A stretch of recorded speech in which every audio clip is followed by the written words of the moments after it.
அனைவருக்கும் வணக்கம். உங்க விஜய் நான் வரேன் அப்படின்னு சொல்லி சனிக்கிழமை பிரச்சாரம் பண்ணிக்கிட்டு இருந்தாரு தாவேக்காவோட தலைவர் விஜய் அவர்கள். செப்டம்பர் 27 கரூர் நடந்த அந்த 41 பேரோட மரணத்துக்கு பிறகு தமிழ்நாடு அரசு, காவல்துறை, திமுக அரசு எல்லாம் சேர்ந்து தாவேக்காவை முடக்க பார்க்கறது, அனுமதி கொடுக்க மறுக்கிறது. ஏற்கனவே நெருக்கடியில் கொடுத்துட்டு இருந்தாங்க. திமுக எங்களை பார்த்து பயப்படுது. அதனால தான் நாங்கள் சொல்கிறோம், டிஎம்கேக்கும் டிவிகேக்கும் தான் போட்டியே அப்படின்னு சொல்லி பக்கா மாஸ் கட்சியுடைய தலைவர் எல்லா இடங்களையும் பேசிக்கிட்டு இருந்தார். சரி, தமிழ்நாட்டில் திமுக முடக்குது, அடக்குது, அதனால் பிரச்சாரத்துக்கும் பரப்புரைக்கும் வாகன பேரணிக்கும் அனுமதி இல்லை அப்படின்னு சொல்லி டிசம்பர் 5ஆம் தேதி புதுச்சேரியில் பக்கா மாஸ் கட்சியுடைய தலைவர் திரு விஜய் அவர்கள் நகர்வலம் செல்வதற்காகவும் அங்கே போய் பேருந்து மேலே நின்று புதுச்சேரி மக்கள்கிட்ட புரட்சியை விதைப்பதற்காகவும் அனுமதி கேட்டிருக்காங்க. புதுச்சேரி அரசும் மறுத்திருக்கிறது. புதுச்சேரி அரசு ஏன் மறுத்துச்சு, அவருடைய பின்னணி என்ன அப்படிங்கிறது குறித்தும் தந்தி தொலைக்காட்சியில் தாவேக்காவுடைய தேர்தல் மேலாண்மை பொதுச் செயலர் திரு ஆதவ் அர்ஜுனா அவர்கள் தன்னுடைய முத்துக்களை உதிர்த்திருக்காப்புல. தாவேக்காவுடைய இலவசம் குறித்த பார்வை என்ன, செங்கோட்டையின் மீது எந்த குற்றச்சாட்டுகளுமே கிடையாது, அவர் ஒரு நேர்மையினுடைய நேர் வடிவம் அப்படிங்கிற ரேஞ்சுக்கு பேசியிருக்காரு. அதனுடைய பின்னணி குறித்தும் இந்த காணொலியில் நம்ம தெளிவாக பார்க்க போகிறோம். நீதி வழங்கும் போது அண்ணன், தம்பி, சொந்தம், பந்தம், பணக்கார, ஏழை எதையுமே பார்க்க கூடாதுடா. நாயத்தை மட்டும் தான் சொல்லணும். புதுச்சேரியில் ஏன் தாவேக்காவுக்கு அனுமதி மறுக்கப்பட்டுச்சு அப்படிங்கிறத பார்க்கறதுக்கு முன்னாடி ஆதவ் அர்ஜுனா தந்தி தொலைக்காட்சிக்கே ஒரு நேர்காணல் கொடுத்துருக்காரு. அந்த நேர்காணலை பார்த்த பிறகு எனக்கு ஒன்றே ஒன்று தான் தோணுச்சு, மகனே அங்குசாமி, இன்னொரு 4 நேர்காணல் இது மாதிரி கொடுறா.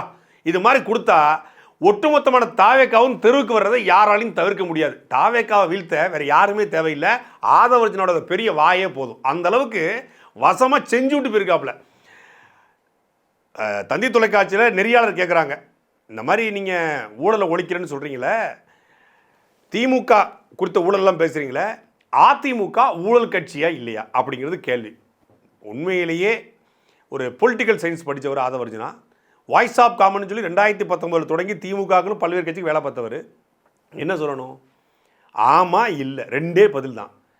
இல்லைங்க, இல்லை செங்கோட்டையை உருட்டினாப்லையே, ஒரு கட்டடம் கட்டுகிறோம் என்றால் அதில் சில பேர் செங்கல் கொடுப்பார்கள், சில பேர் சிமெண்ட் கொடுப்பார்கள், நாம் பில்களை நாம் சேர்த்து போட்டுக்கொள்வோம், ஒரு அரசு என்றாலே பொதுவாகவே அப்படின்னு உருட்டிக்கிட்டு இருந்தார். அது மாதிரி உருட்டிட்டு போயிட்டு அதை விட பெரிய உருட்டுறாப்புல.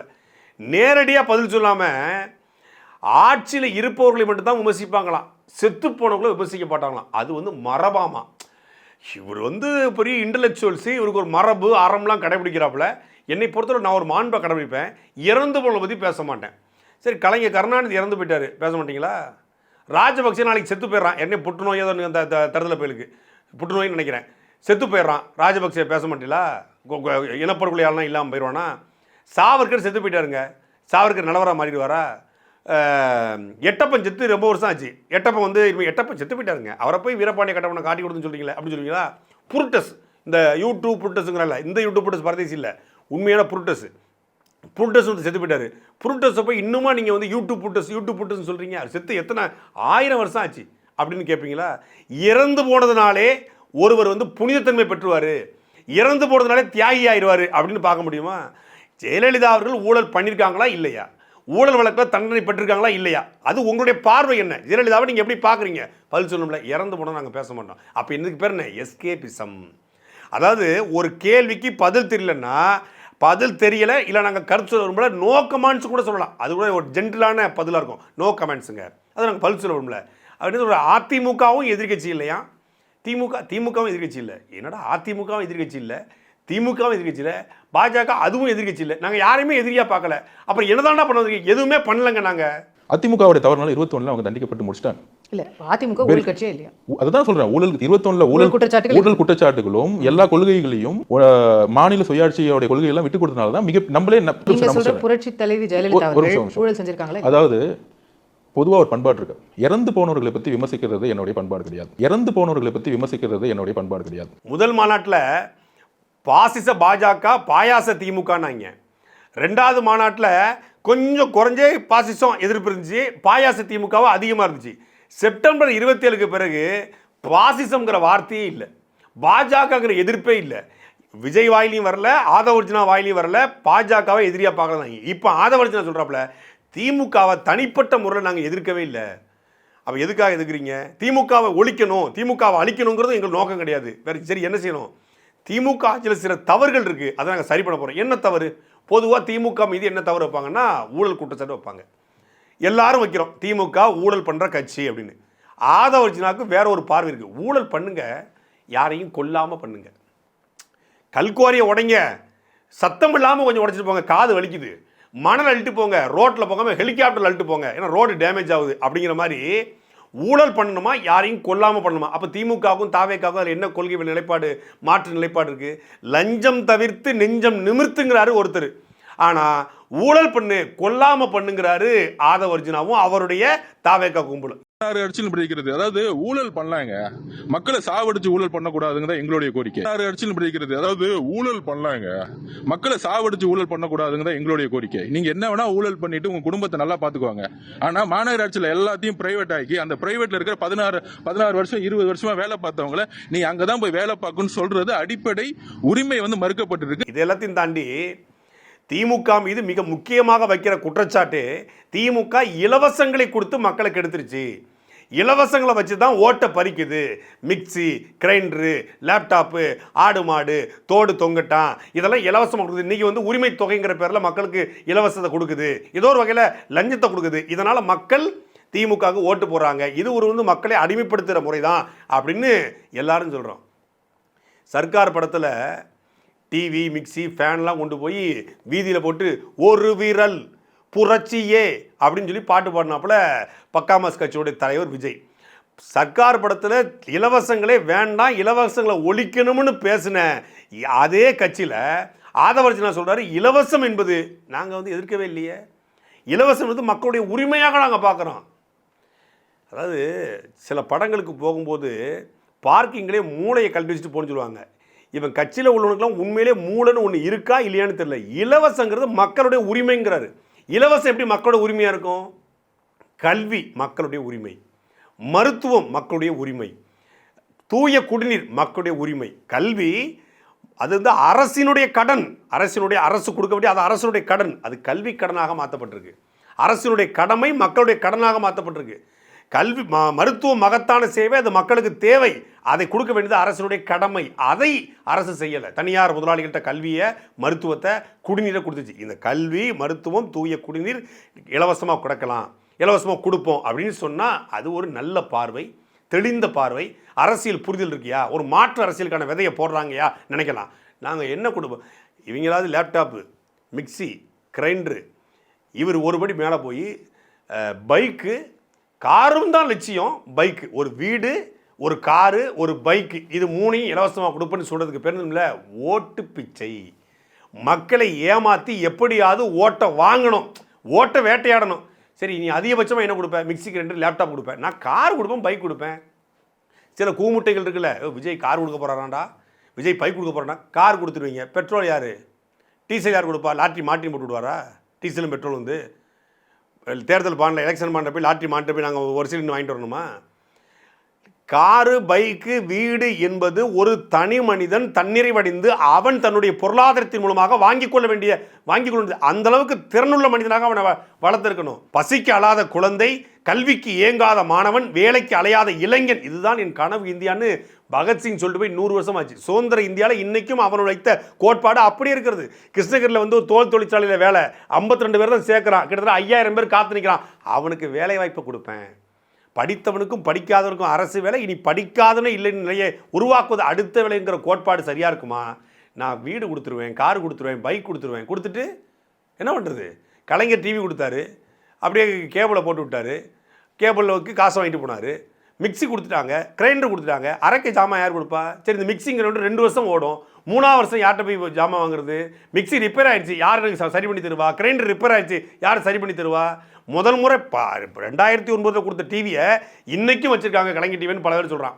இன்றைக்கும் கலைஞர் டிவி தான் இருக்கான்னா மக்களுடைய பொருளாதாரம் வளரவில்லையா அப்படிங்கிற ஒரு கேள்வி இருக்குது. அதுக்கு பதில் சொல்லாமல் நான் வந்தால் கார் கொடுப்பேன், வீடு கொடுப்பேன், இலவசம்ங்கிறது மக்களுடைய உரிமைன்னு ஒரு கட்சி பேசுதுன்னா அது திமுகவுடைய இன்னொரு வெர்சனா இல்லையா?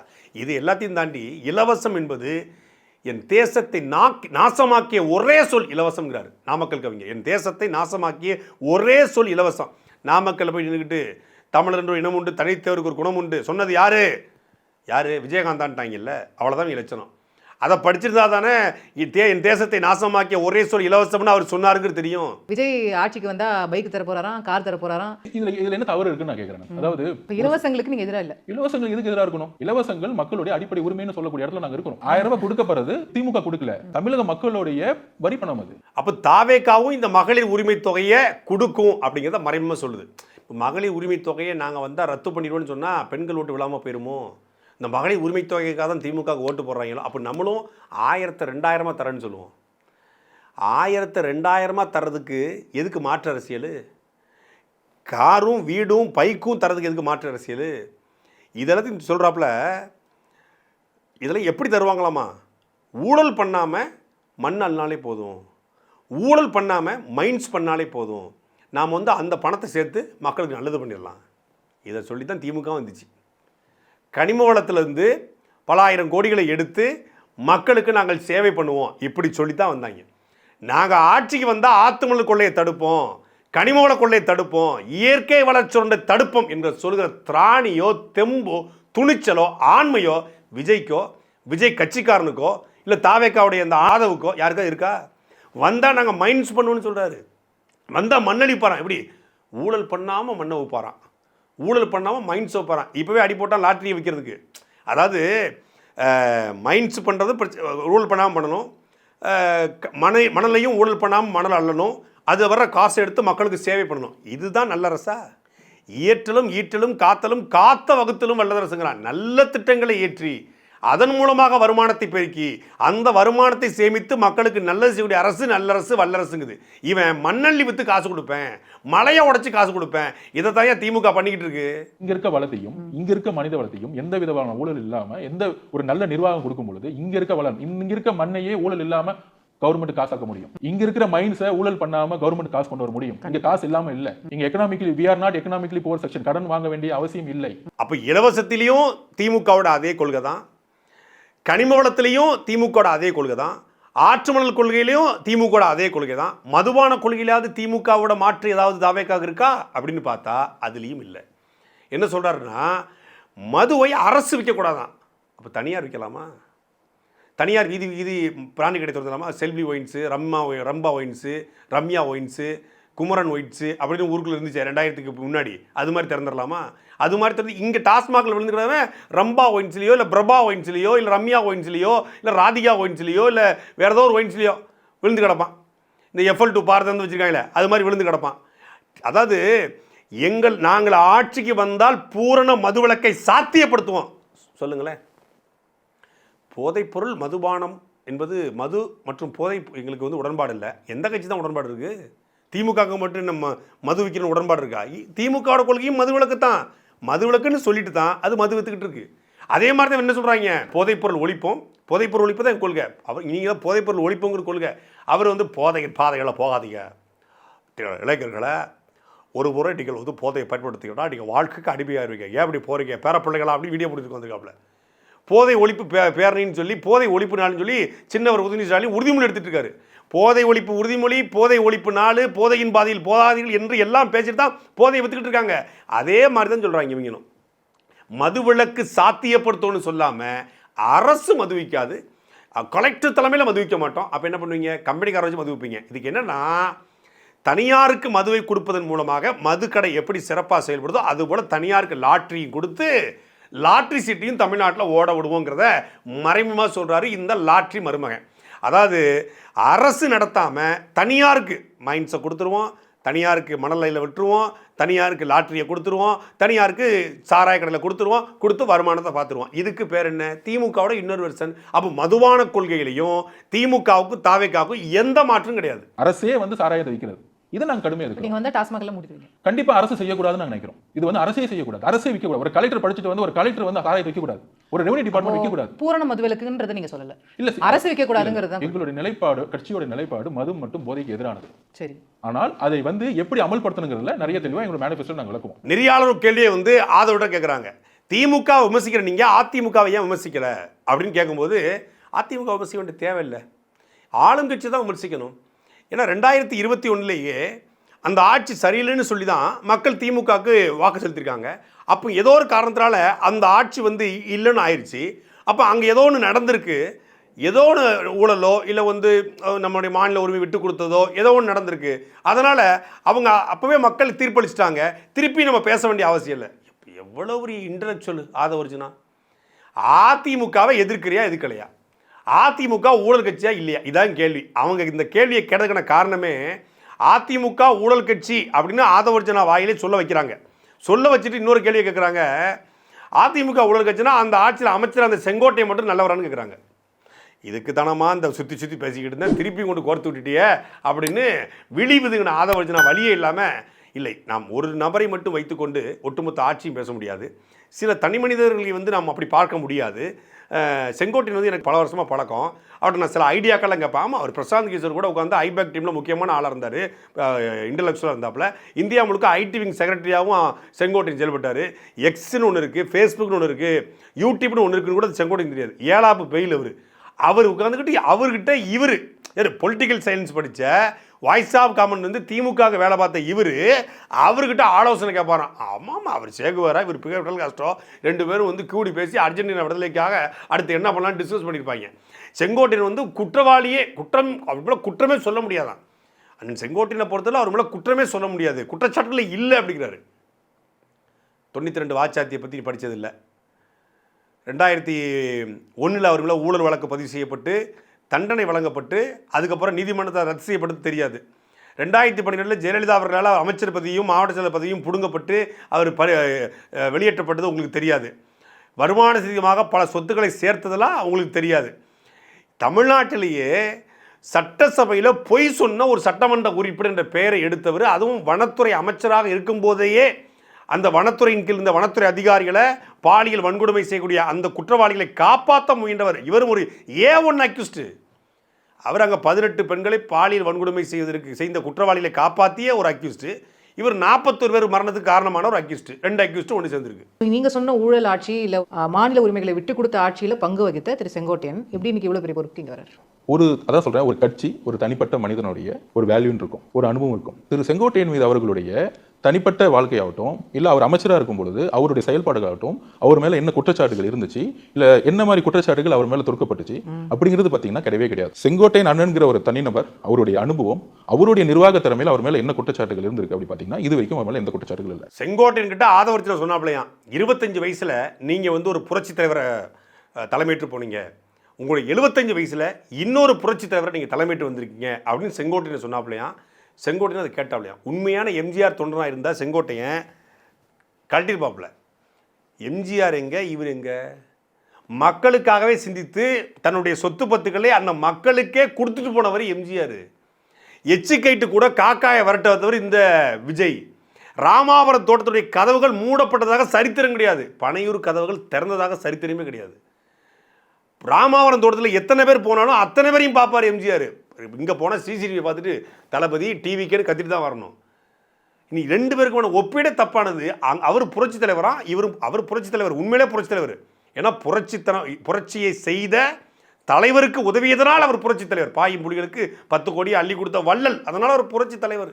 ஒரு புரட்சியை விதைப்பதற்கு, ஒரு புரட்சியை நடத்துவதற்கு காரணமாக இருந்தார். இவர் என்ன புரட்சி பண்ணார்? நடிகரோட பேண்ட் பாக்கெட்டில் பின்னாடி கையை விடுறது புரட்சியா? அண்ணகிட்ட உரிமையாக கேட்டேன், நீங்கள் 72 எப்படி ஒரு கட்சியை வந்து புரட்சித் தலைவர் உருவாக்குனாரோ அதே மாதிரி இப்போ தமிழக வெற்றி கழகம் இந்த 2 வருஷத்தில் மிகப்பெரிய ஆதரவை வந்து மக்கள் கொடுத்துட்டு இருக்காங்க. அப்போ என்கிட்ட பதிவு பண்ணும்போது புரட்சி தலைவருக்கு அப்புறம் இப்படி ஒரு எழுச்சியை வந்து நான் இப்போ தான் பார்க்குறேன். நாமளும் தாவேக்காவோட கொள்கை என்னன்னு சொல்லி யூடியூப்பு, டிவி சேனலு, அந்த பக்கம் பத்திரிக்கை, x, Facebook, WhatsApp, Instagram, Telegram அப்படின்னு புதுசாக வந்துருக்க எல்லா ஆப்லையும் கேட்டுக்கிட்டு இருக்கோம். ஆனால் ஆதவர்ஜுனா சொல்கிறாப்புல தாவேக்காட கொள்கை இதுதான் அப்படின்னு சொல்லி விளக்கிறாப்புல. என்ன கொள்கையாமா? கரூரில் இறந்து போன 41 பேருக்கு நீதி வாங்குறது தான் எங்களோட முதல் கொள்கை. கரூரில் இறந்து போன 41 பேருக்கு நீதி வாங்கினா விஜய் தூக்கி உள்ளே போடணும், அதுதான் உங்கள் கொள்கையாப்போ? ஒரு மனுஷன் பொய் பேசலாம், ஆனால் ஏக்கர் கணக்கில் ஹெக்டேர் கணக்கில் பேசக்கூடாது.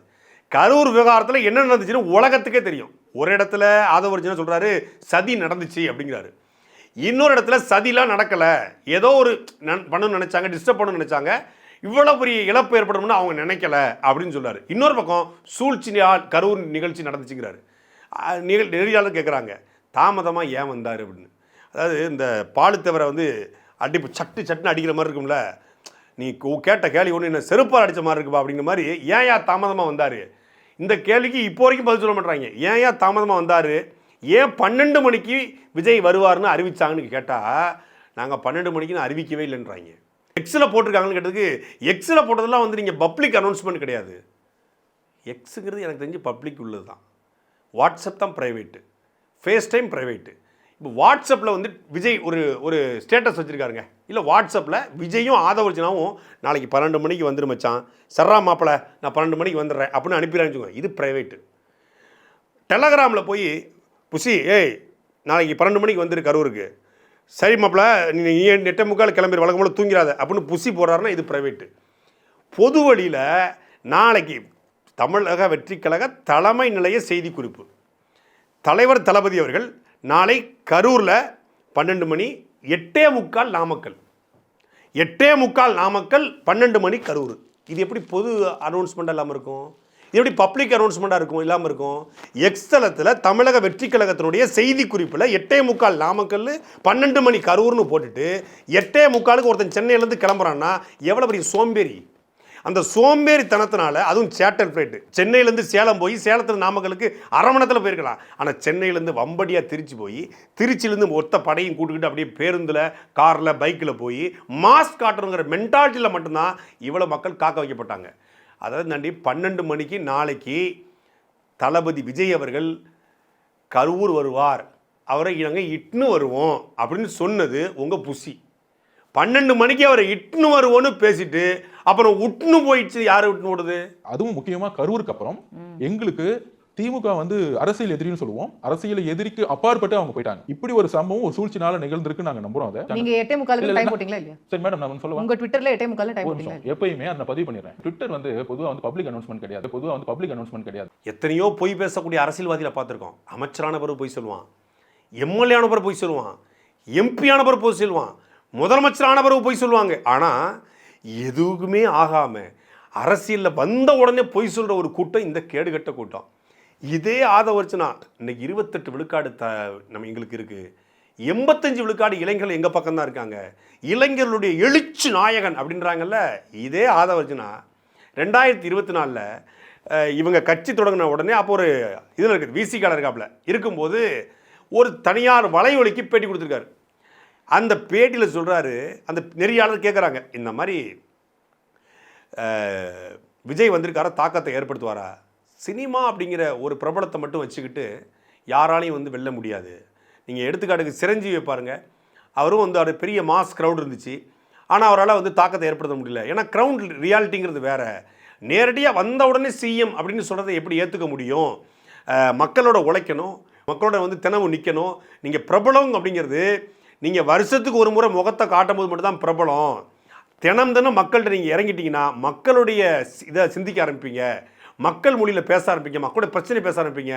களத்தில் நின்று கிரவுண்ட் லெவலில் வேலை பார்த்து அப்படித்தான் இங்கே இருக்கக்கூடிய தலைவர்கள் எம்ஜிஆராக இருக்கட்டும், அண்ணாவாக இருக்கட்டும் எல்லாரும் வந்திருக்காங்க. எடுத்தோடனே யாரும் சிஎம் ஆகலை. 1953 பேசுகிறது நான் இல்லை, ஆதவர்ச்சி நான் பேசுனது. 1953 அண்ணாதுரை கரம் பிடித்து எம்ஜிஆர் வந்தார், 20 வருஷம் ட்ராவல் பண்ணார், திமுக பொறுப்பில் வந்தார், திமுக சட்டமன்ற உறுப்பினர் இருந்தார். அதற்கு பிறகு 1972 கட்சி தொடங்கி அதுக்கப்புறம் தான் ஒவ்வொரு இடைத்தேர்தலில் போட்டி போட்டு தான் 77 வென்றிருக்காரு. நேரடியாக 77 வெல்லலை. நாம் கேட்ட கேள்வி 2024 இந்த ஆள் கேட்டிருக்காருங்க. 2024 விசிகால் இருக்கும்போது உண்மையிலேயே தாவேக்கா குறித்து உளமாற பேசியிருக்காரு ஆதவர்ஜனா. எப்போதுமே எதிரில் இருக்கும்போது நல்லா பேசுவாங்க, அந்த பக்கம் போகும்போது சாஞ்சிருவாங்கல்ல, அதே மாதிரி சாஞ்சிருக்காப்புல. நம்ம நாம் பேசுகிறது எல்லாமே ஆதவர்ஜனாவுக்கு தெரிஞ்சிருக்கு. தெரிஞ்சுக்கிட்டே இப்போ அப்படியே தலைகீழ மாறி 1967 வென்றது போல, 1977 வென்றது போல 2026 வெல்லுவோங்கிறாரு. இது யாரை ஏமாத்த? விஜய் ஏமாத்த. ஆதவர்ஜனாவுக்கு நல்லா தெரியுது, கிரவுண்டில் மக்கள்கிட்ட போய் சேராத ஒருத்தன் வெல்ல முடியாது. எம்ஜிஆர் வென்றார் என்றால் எம்ஜிஆர் திரைப்படங்களில் அண்ணாவோட கொள்கையை, திராவிட கொள்கையை, உதயசூரியன் சின்னத்தை கொண்டு போய் சேர்த்தாரு. 20 வருஷம் டிராவல் பண்ணார், அதனால் ஜெயிச்சார். அதுவும் ஆப்ஷனல். எம்ஜிஆர் என்பது ஒட்டுமொத்தமாக தமிழ்நாட்டு அரசியல் ஆப்ஷனல். என இயல்பிலே நல்ல மனுஷன், மது அருந்த மாட்டார், புகைப்பிடிக்க மாட்டார், பெண்களை இழிவுபடுத்த போல காட்சி அமைக்க மாட்டார். இவர் 10வது பாட்டில் நாங்குடிக்க அண்டாவை கொண்டா ஜேசடிக்க அப்படின்னு கடைசி படம் வரைக்கும் மதுவை குடிக்க வைக்கிற மாதிரியான காட்சிகளை ஈடுபடுத்த ஒருத்தன் மக்கள் கொண்டாட மாட்டான், ரசிகன் கொண்டாடுவான், கோமாளி பைய கொண்டாடுவான், தற்குறி பைய கொண்டாடுவான். அவன் மட்டும்தான் ஓட்டர்ஸா? 5.5 கோடி வாக்காளர் இருக்கான், கிட்டத்தட்ட 2.5 கோடிலேருந்து 3 கோடி பேர் வாக்கு போடணும், அப்படின்னா தான் முதலமைச்சர் ஆக முடியும். ஒட்டுமொத்தமான மக்களும் நம்பணும். அப்படி நம்பக்கூடிய தலைவராக விஜய் எங்கேயாவது இருந்திருக்காரா? விஜய் ரசிகர் எவ்வளோ இருக்கணும், அதுக்கு இணையாக அஜித் ரசிகர் இருக்காங்க, சூர்யா ரசிகர் இருக்காங்க, தனுஷ் ரசிகர் இருக்காங்க, சிவகார்த்தியின் ரசிகர் இருக்காங்க, ஜெயம் ரவி ரசிகர் இருக்காங்க, விக்ரமுக்கு ரசிகர் இருக்காங்க. இன்னைக்கு துருவ் விக்ரமுக்கு மிகப்பெரிய ஃபேன் பேஸ் உருவாகிட்டு இருக்கு. இவங்க எல்லாருமே விஜய்க்கு மொத்தமாக போட்டு தள்ளிட்டு போயிடுவாங்களா? கிடையாது. ஒரு ரசிகனை மட்டும் நம்பி வரக்கூடிய ஒருத்தர் எந்த தளத்திலையும் வெல்ல முடியாது என்பதை ஆதவ அர்ஜுனாவே பேசியிருக்காரு. இன்னைக்கு அவர் தான் மாறி பேசுறாரு. ஓகே, இன்னொரு பக்கம் விஜய் வராரு. இல்ல, இந்த விவாதமே தவறுன்னு நினைக்கிறேன் நான். அம்பேத்கர் அவர்களும் அண்ணா அவர்களும் எடுத்தவொடனே எப்பயுமே வந்து நாங்க ஆளுங்கட்சி, நாங்க முதல்வர் வேட்பாளர்ங்கிறது சொன்னதே கிடையாது. முதலமைச்சர் ஆகிறது மட்டுமே ஒரு பெரிய பயணமா நினைக்கிறாங்க. அது கிடையவே கிடையாதுங்கிறது என்னுடைய நோக்கம். பிரபலம்ங்கிறது வந்து நீங்க பார்க்காத வரைக்கும் தான் பிரபலம். நீங்க டெய்லி பாத்தீங்கன்னா பிரபலம் போயிடும். இப்ப எம்ஜிஆர் அவர்கள் மட்டும்தான் வெற்றி பெற்றிருக்காங்க. நீங்க ஒண்ணு புரிஞ்சுக்கணும், எம்ஜிஆர் அவர்கள் வந்து 1953 திமுக சேர்ந்தவர். சேர்ந்து கட்சி எலெக்ஷன் பாலிடிக்ஸ்ல 20 வருஷமா கத்துக்கிட்டவங்க சேர்ந்ததுனாலதான் அவரால் வர முடிஞ்சிச்சு. இன்னைக்கு மக்கள் மத்தியில ஒரு மிகப்பெரிய செல்வாக்கோட 28%, இன்னைக்கு இருக்க லேட்டஸ்ட் 28% நாங்க கிராஸ் பண்ணிருக்கோம். இப்ப 26ல நம்மளுடைய தலைவர் தெளிவா சொல்லிட்டாரு, டிவிகேக்கும் டிஎம்கேக்கும் மட்டும்தான் எங்க ஃபைட். ஏன்னா எங்க மக்கள் சக்தி இருக்கோ கண்டிப்பா வரும். இன்னும் குறிப்பிட்டு சொல்ல போனா நான் சொல்றேன், இன்னும் பிப்ரவரி மாசத்துக்குள்ள இன்றைக்கு இருக்கக்கூடிய 2 அமைச்சர்கள் தாவே கட்சியில் சேருவாங்க. அது நடக்கும். நீங்க பாருங்க என்ன நடக்குன்னு பாருங்க. நீங்க திமுக சிட்டிங் திமுக இருக்கிற 2 அமைச்சர்களே சேருவாங்க. இது பிப்ரவரி மாசம் நடக்கும். தமிழ் சினிமால ரஜினி, கமல், அஜித், விஜய்க்கு சற்றும் குறைவில்லாத ஒரு ரசிகர் கூட்டத்தை வச்சிருப்பவர் சிலம்பரசன். உண்மையிலேயே தமிழன் அப்படிங்கலாம் தாண்டி ஒரு திறமையான நடிகர். அவங்க அப்பாவை போலவே கதை எழுதுவார், பாட்டு எழுதுவார், பாட்டு பாடுவார், இயக்குவார், எல்லாம் பண்ணுவார். கதை, திரைக்கதை, வசனம், இயக்கம், ஒளிப்பதிவு, சண்டை காட்சி, நடனம் எல்லாத்தையும் போட்டு கீழே சிலம்பரசன் போடலாம். சரியான வாய்ப்பு வரலை, சரியாக அவரை பயன்படுத்தலை. ஏற்றம், இறக்கம், தோல்வி, பல கால இடைவெளி, இந்த ரெட் கார்டு எல்லாம் போட்டாங்க. ஆனாலும் அவருடைய ஃபேன் பேஸை, அவருடைய ஓப்பனிங்கை எந்த நடிகரும் கை வைக்க முடியல. இப்போ தான் அரசனில் இறங்கியிருக்காரு. உண்மையிலே தமிழ் சினிமாவுடைய ரியல் அரசனாக இருக்க வேண்டிய ஒரே ஆள் சிலம்பரசன் தான். அவருடைய ரசிகர்கள்லாம் விஜய் ரசிகர்களுக்கு இணையாக வந்துடுவாங்களா? இல்லை விஜய் ரசிகர் அவருடைய ரசிகர்களுக்கு இணையாக வந்துடுவாங்களா? பக்கத்தில் நிற்க முடியுமா? அவருடைய ரசிகர்களுடைய ஓட்டெலாம் விஜய்க்கு விழுந்துருமா? ஆதவர்ஜனா தாவேக்கால செய்கிறதுக்கு முன்னாடி சொன்னார்ல, அதுதான் உண்மையான கேள்வி. சாதி ஒழிப்புனா தாவேக்கா சாதி ஒழிப்பை எப்படி நடைமுறைப்படுத்த போகிறீங்க? அம்பேத்கர் கொள்கை தலைவர்னா எந்த இடத்துல அம்பேத்கரை நீங்கள் சமூகத்திற்கு பயன்படுத்த போகிறீங்க? அம்பேத்கர் கொள்கை தலைவர் சரி, அம்பேத்கரோட எந்த கொள்கையை நீங்கள் பின்பற்றுறீங்க? அதை எப்படி மக்கள்கிட்ட வந்து வழிநடத்துவீங்க? எப்படி அப்ளை பண்ணுவீங்க? மதச்சார்பின்மை சரி, அது எந்த இடத்துல அப்ளை பண்ணுவீங்க? எப்படி நடைமுறைப்படுத்துவீங்க? சாதி பார்த்து போடுற ஓட்டு எனக்கு தீட்டுன்னு சொல்கிறார்ல, இது அம்பேத்கரிய கோட்பாடு தான். அதை சீமான்னு சொல்கிறார். அது மாதிரி நீங்கள் சொல்லுவீங்களா? சாதி ஒழிப்பு பேசுகிறீங்க, அம்பேத்கரியம் பேசுகிறீங்க, அம்பேத்கர் கொள்கை தான் வச்சுருக்கீங்க. ஆனால் கவின் ஆணவ படுகொலைக்கு இதுவரைக்கும் வாய் திறந்து கூட திரு விஜய் பேசலை. இதை ஆதவர்ஜனா முன்னாடியே கேட்டிருக்காரு. இப்போ ஆதவர்ஜனா கேட்டால் பதில் இருக்காது. இப்போ தான் கரிஸ்மா பிளாஸ்ட் அந்த மோடுக்கு போயிட்டாப்புல. இப்படி இருப்பதனால தான், இப்படி பொய்யா சொல்வதனால தான் கரூரில் நடந்த கூட்டத்திற்கு புதுச்சேரியில் அனுமதி மறுக்கப்படுது. இப்போ நீங்கள் பொதுவாக தமிழ்நாட்டுக்குள்ளே ஒரு பொதுக்கூட்டம் நடத்துக்கு அனுமதி மறுக்கப்பட்டால் புதுச்சேரியை பொறுத்தவரை பண்ண மாட்டாங்க. ஏன்னா புதுச்சேரி தனி நிர்வாகம், தனி அரசு. ஆனால் புதுச்சேரி அரசு விஜயோட நெருக்கமாகவே இருக்குது. புதுச்சேரியுடைய முதலமைச்சர் ஐயா ரங்கசாமி அவர்கள் விஜயோட நெருக்கமாக இருப்பார். இவர் அங்கே போனார்னா, ஷூட்டிங் போனால் கூட அவர் வீட்டில் போய் சாப்பிட்டு அவரை பார்ப்பார், எல்லாம் பண்ணுவார். இன்னொரு புஷி ஆனந்தும் ரங்கசாமிக்கு நெருக்கமானவர் தான். அது புதுச்சேரி மண்ணின் மைந்தர் தான். ஆனாலும் கூட அனுமதி மறுத்துட்டான். அனுமதி மறுத்துக்கு சொன்ன காரணம் என்ன தெரியுமில்ல? கரூரில் நிகழ்ந்தது போலவே புதுச்சேரியிலும் நிகழ வாய்ப்பு இருக்குது. கரூராது பெரிய சாலைகள், இவங்க சின்ன சாலைன்னு சொன்னாங்க. புதுச்சேரி அரசு என்ன சொல்லுதுன்னா, கரூராது பெரிய சாலைகள், புதுச்சேரியில் கரூரில் இருக்கிற மாதிரி சாலைகள் கூட கிடையாது. அதனால் எங்களால் அனுமதி கொடுக்க முடியாது. புதுச்சேரியை நீங்கள் பழைய சேரியாக மாற்றி விட்டு போயிருவீங்க சாமி, அதனால் எந்த பக்கம் வந்துடாதீங்க, வேணும்னா ஒரு பொது இடமா தர்றோம், அங்கே நின்று கத்திட்டு ஓடி போயிருங்க, உங்களுக்கு இந்த ரோட் ஷோவுக்கு அனுமதி தர முடியாது. நான் கேட்குறேன், இவ்வளோ பெரிய மரணம் நிகழ்ந்திருக்கு. மரணம் நிகழ்வுக்கான முக்கியமான காரணம் ரோட் ஷோ தான். நீ ரோட்டில் தான் ஷோ காட்டுவியா? ஏன் ஒரு இடத்துல நின்று பேச முடியாதா? ஏன்னா பேச தெரியாது. இப்போ நீங்கள் ஒரு 10,000 பேர் கூடுறாங்க, சரி நம்ம ஒரு 50,000 பேர் கூட்டுங்க. பாண்டிச்சேரியில் 1,00,000 பேர் கூட்டுங்க. பாண்டிச்சேரி மொத்த மக்கள் தொகையை கூட்டட்டும். மொத்த மக்கள் தொகையும் கூடி விஜய்க்கா நிற்கிறான். என்ன பேசிடுவார்? புதுச்சேரியை புரட்டி போடுற மாதிரி பேசிடுவாரா? அப்படியே பாரதிதாசனுடைய கவிதைகளை பாடி, பாரதியோட கவிதைகளை அப்படி மேற்கோள் காட்டி, அப்படி புதுச்சேரியில் புரட்சி தீயை பற்ற வச்சு புதுச்சேரியில் மதுவிலக்கு கொள்கையை சாத்தியப்படுத்தி புதுச்சேரி மக்கள் இப்படி புதுச்சேரிக்கு கெட்ட பேரை போகிற நான் ஒழிச்சு புதுச்சேரியை தூக்கி செங்குத்த நிப்பாட்டி புசியானந்த முதலமைச்சர் வேட்பாளரை அறிவிச்சிருவேன்னு சொல்லிடுவாரா? அப்போ என்ன பேச போகிறீங்க? 10 நிமிஷம் பேசுவீங்க, செய்யமங்கள் கேட்குதா அங்கிள் அப்படின்னு பேசுவீங்க.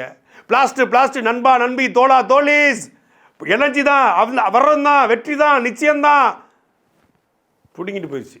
சாட்டை எடுத்து நாட்டை திருத்து